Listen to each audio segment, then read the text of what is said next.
Bonjour à toutes et à tous, c'est Manuel Correa. Dans cette vidéo, je vais vous parler de l'outil plume de courbure. Alors, si vous n'êtes pas habitué à la plume ou si vous n'aimez pas du tout cet outil-là, l'outil plume de courbure présente une belle alternative à l'outil plume. Donc maintenant, vous n'avez plus d'excuses pour vous mettre au tracé si vous en aviez besoin. Bien alors, l'outil plume de courbure se trouve dans le même groupe que l'outil plume. Vous allez le trouver à ce niveau-là, c'est le troisième outil. Très bien. Donc avant de l'utiliser, je vais juste vous montrer comment j'ai réglé mon document. C'est un document qui fait 1000 pixels de côté. Et j'ai aussi paramétré la grille. La grille, vous pouvez aller l'afficher en allant dans le menu Affichage, Afficher, Grille.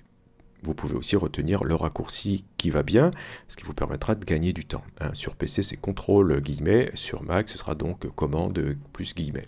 Ok, donc j'affiche la grille et ma grille a été paramétrée avec un pas de 100 pixels et une subdivision de 2. Alors pour paramétrer la grille, vous pouvez aller dans les préférences, CTRL K sur PC ou commande K sur Mac, et vous allez ici sur repère grille et tranche, et ici vous pouvez choisir le pas et le nombre de subdivisions. Si vous mettez un pas de 100 pixels et une subdivision de 2, vous obtiendrez ce type de grille.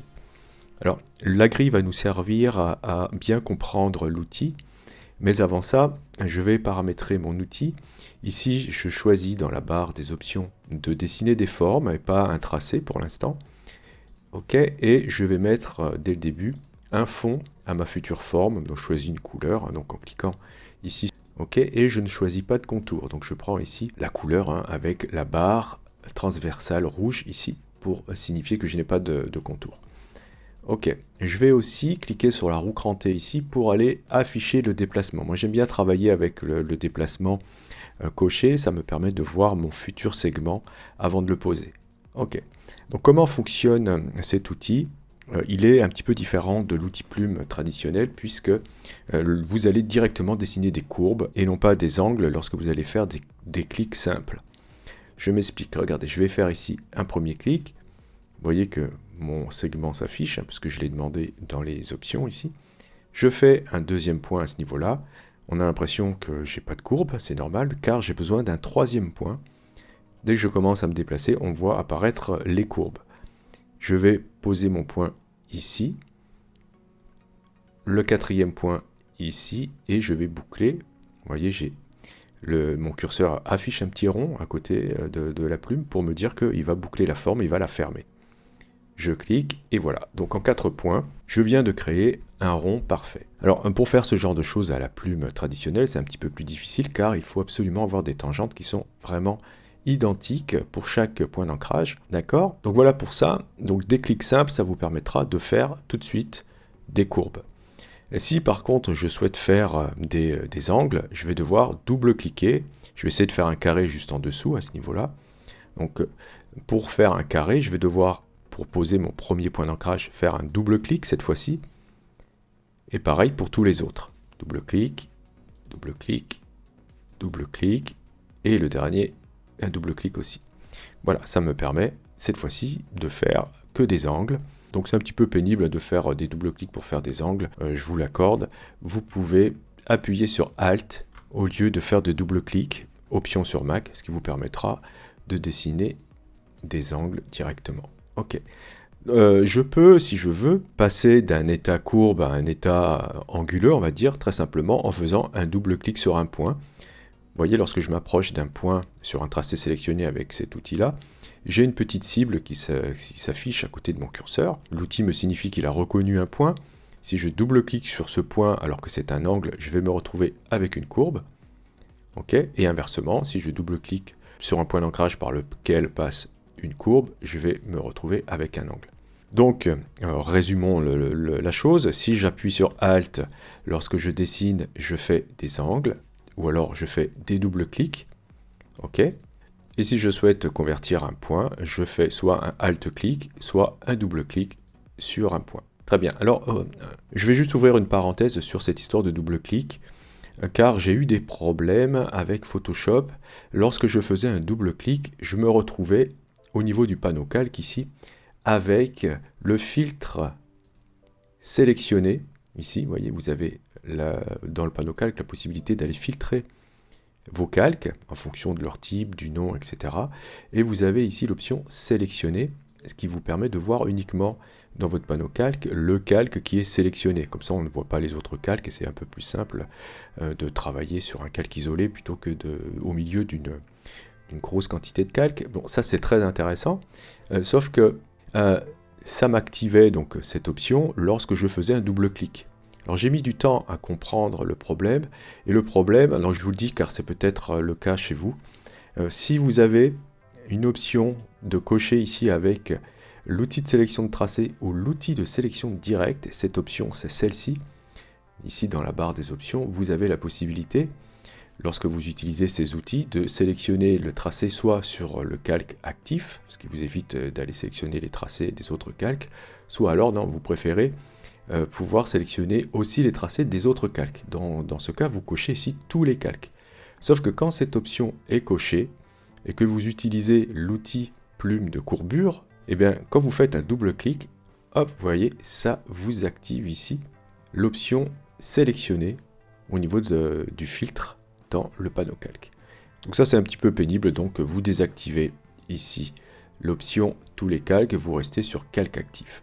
Ok, comme ça l'outil plume de courbure fonctionnera normalement. Donc je referme cette parenthèse et je vais revenir donc sur cet outil. Je vais cacher la grille sur un tracé sélectionné avec l'outil plume de courbure. Et si je m'approche d'un segment, je vais pouvoir, à l'instar de l'outil plume, ajouter un point sur ce segment. Vous voyez, j'ai un petit plus qui apparaît. Ok. En revanche, si je me remets sur un point, j'ai uniquement la possibilité de le déplacer. Vous voyez, j'ai une petite cible là, qui reconnaît le point. Je vais pouvoir le déplacer. Je n'ai pas besoin d'appuyer sur CTRL ou une autre touche pour pouvoir le déplacer. En revanche, si je souhaite le supprimer, je vais devoir utiliser la touche supprime de mon clavier. Donc, dans ce cas, je supprime le point, mais je garde mon tracé fermé. Ça ne m'ouvre pas le tracé. Je résume, hein, si je m'approche d'un tracé qui est sélectionné avec l'outil plume de courbure, je vais pouvoir ajouter un point sur un segment. Ok. Si je clique sur un point, je vais pouvoir le déplacer tout simplement sans utiliser d'autres touches. Et si j'appuie sur la touche supprime, je vais pouvoir supprimer ce point sans ouvrir mon tracé. Ok. Alors maintenant, que se passe-t-il si je commence un tracé et que je ne le ferme pas? Donc je vais appuyer sur échappe pour sortir de l'outil. Ok. Donc ici, vous voyez bien que j'ai mon tracé qui n'est pas fermé. Donc on a l'impression qu'il est fermé parce qu'ici j'ai un fond, mais si j'enlève le fond, que je mets juste un contour, donc on voit bien cette fois-ci que le tracé est bien ouvert. Comment faire pour le reprendre avec l'outil plume de courbure? Je prends l'outil plume de courbure et je vais m'approcher de ce tracé. Si je suis sur un segment, je vais avoir la possibilité d'ajouter un point. Mais si je m'approche du premier point que j'ai créé, ce point est reconnu, j'ai la cible, je vais pouvoir le déplacer. En revanche, si je lâche le clic, vous voyez que c'est à partir du dernier point créé que je vais pouvoir poursuivre mon tracé. Alors c'est pas le cas avec l'outil plume traditionnel, vous pouvez poursuivre un tracé ouvert à partir de n'importe quelle extrémité. On ne pourra pas faire ça avec l'outil plume de courbure. Bien alors la question maintenant est de savoir si l'outil plume et l'outil plume de courbure sont des outils qui sont compatibles, c'est-à-dire est-ce que si je dessine une forme avec l'outil plume de courbure et que je la reprends avec l'outil plume, déjà est-ce que je vais pouvoir reprendre cette forme et est-ce que je vais obtenir le même résultat? La réponse est évidemment oui, puisque nous sommes en présence d'un tracé, qu'il soit réalisé avec l'outil plume de courbure ou avec l'outil plume traditionnel, c'est toujours le même type de tracé. Nous sommes en présence de courbes dites de Bézier, donc le principe mathématique sous-jacent est exactement le même. Je vais pouvoir déplacer les points que j'ai créés avec l'outil plume de courbure avec l'outil plume. Ok, si j'appuie sur CTRL sur PC ou commande sur Mac, je me retrouve avec l'outil de sélection directe qui va me permettre de déplacer des points. Et vous voyez qu'il y a quand même des lignes directrices, même si ça a été créé avec l'outil plume de courbure. Donc voyons voir un cas concret, comment on peut utiliser cet outil plume de courbure pour faire du détourage. Alors on va récupérer cette image là et on va faire un petit détourage rapide. Je vais juste vous montrer comment ça fonctionne. Alors, je ne vais pas tout détourer, hein, je vais m'arrêter, je vais faire juste la base de la guitare ici jusqu'au bout du manche. Et vous aurez compris, je pense, le principe. Cette image, vous pourrez la récupérer sur Pixabay, je vous mettrai le lien dans la description. Voilà, je vous la récupérerai ici à la taille que vous voulez. Moi, je vais travailler avec la plus grosse taille, ce qui me permettra de bien zoomer dans l'image. Donc on va détourer cette image. Donc je le rappelle, hein, l'avantage d'utiliser des tracés pour faire des détourages, c'est qu'on se retrouve avec un détourage qui est très précis. Ah, ça marche bien avec les formes de ce type-là, quand on a des bords bien lisses. Bon, évidemment, on ne pourra pas tout détourer à la plume. C'est pour ça qu'il existe à la fois des masques vectoriels et des masques de fusion. Il est évident qu'on ne pourra pas détourer des cheveux avec la plume. Donc ici, je vais choisir, avant de commencer, l'option tracé et non pas forme, puisqu'ici je souhaite détourer cette guitare et lui ajouter par la suite un masque vectoriel. Donc après avoir paramétré tout ça, je vais commencer mon tracé. Je fais un premier point ici. Le segment qui va arriver n'est pas courbe parce que j'ai pas encore posé d'autres points. Donc je vais le poser à peu près à ce niveau-là. Ok, et je vais zoomer un petit peu. Vous voyez que si je déplace mon curseur comme ça, au bout d'un moment, si je mets un point ici, vous voyez que la courbe est trop prononcée. Ici, il faudrait rajouter un autre point là. Donc, c'est pas la peine d'ajouter ce point ici. Et je vais juste poser le point à partir du moment où je vois que mon tracé rentre dans ma forme. Ok, donc si je mets un point ici, ça marche. Là, je peux poursuivre. Je peux aller jusque là. J'appuie sur espace pour déplacer mon image. Et voilà, tout simplement, ouais, regardez ici, c'est pas la peine d'aller trop loin, sinon, vous voyez qu'il me faudrait un point là.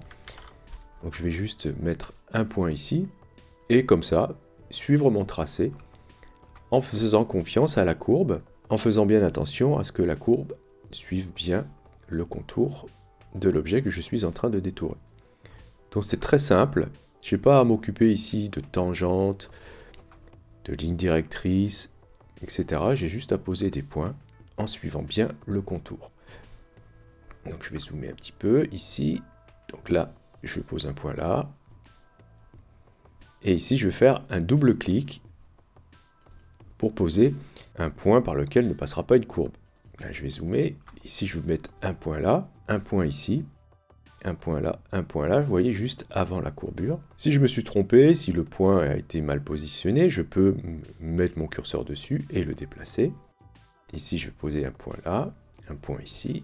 Je vais faire un double clic ici parce que j'aimerais peut-être qu'il soit droit. Ici, je mets un point normal, double clic ici. Vous voyez, par exemple, ici, cette courbure ici nécessite un autre point, donc je peux l'ajouter en cliquant dans le segment et le déplacer.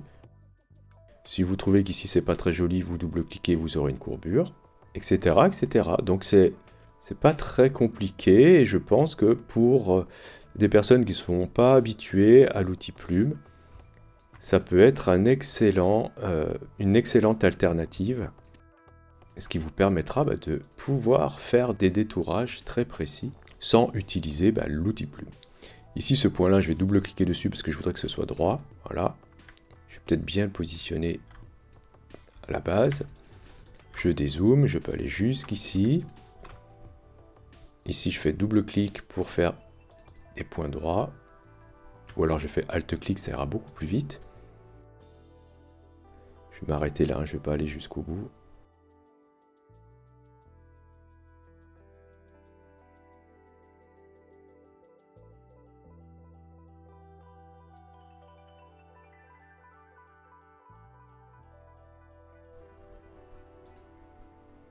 Et voilà, je boucle. Et on va tester ce tracé. Je vais ajouter sur mon calque un masque vectoriel. Alors je peux le faire directement ici. Depuis la barre des options, je clique sur masque et je me retrouve maintenant avec un masque vectoriel. Donc le détourage c'est bien réalisé et assez simplement. Vous voyez que les courbes sont assez belles. Et je ne me suis pas pris la tête avec des tangentes, des lignes directrices, etc. Donc ça a été assez vite. Donc il faut peut-être poser plus de points qu'avec la plume traditionnelle, mais au final, on se prend moins la tête avec toutes ces tangentes. Et pour des débutants, je le répète, ça peut être très pratique, ça peut être une très bonne alternative. N'oubliez pas quand même de sauvegarder votre tracé. Depuis le panneau tracé ici, vous avez votre tracé de travail. Si vous voulez sauvegarder ce tracé, il suffira de double-cliquer sur le tracé de travail pour ensuite lui donner un nom. Car c'est un peu risqué de travailler avec un tracé de travail, car si vous faites un autre tracé Après avoir désélectionné le tracé de travail, vous allez perdre votre tracé. Voilà, donc sauvegardez cette image en PSD si vous souhaitez sauvegarder à la fois le tracé et aussi le masque vectoriel. Je vous remercie d'avoir suivi cette vidéo. Si vous avez des questions, n'hésitez pas à le faire dans les commentaires. Si vous avez aimé, cliquez sur j'aime, ce sera très utile pour le référencement de la chaîne. Si vous n'êtes pas encore abonné, cliquez sur abonnez-vous. N'oubliez pas la petite clochette pour être averti des prochains cours ou des prochains tutos. Et justement, on se dit à la prochaine pour un autre cours ou un autre tuto.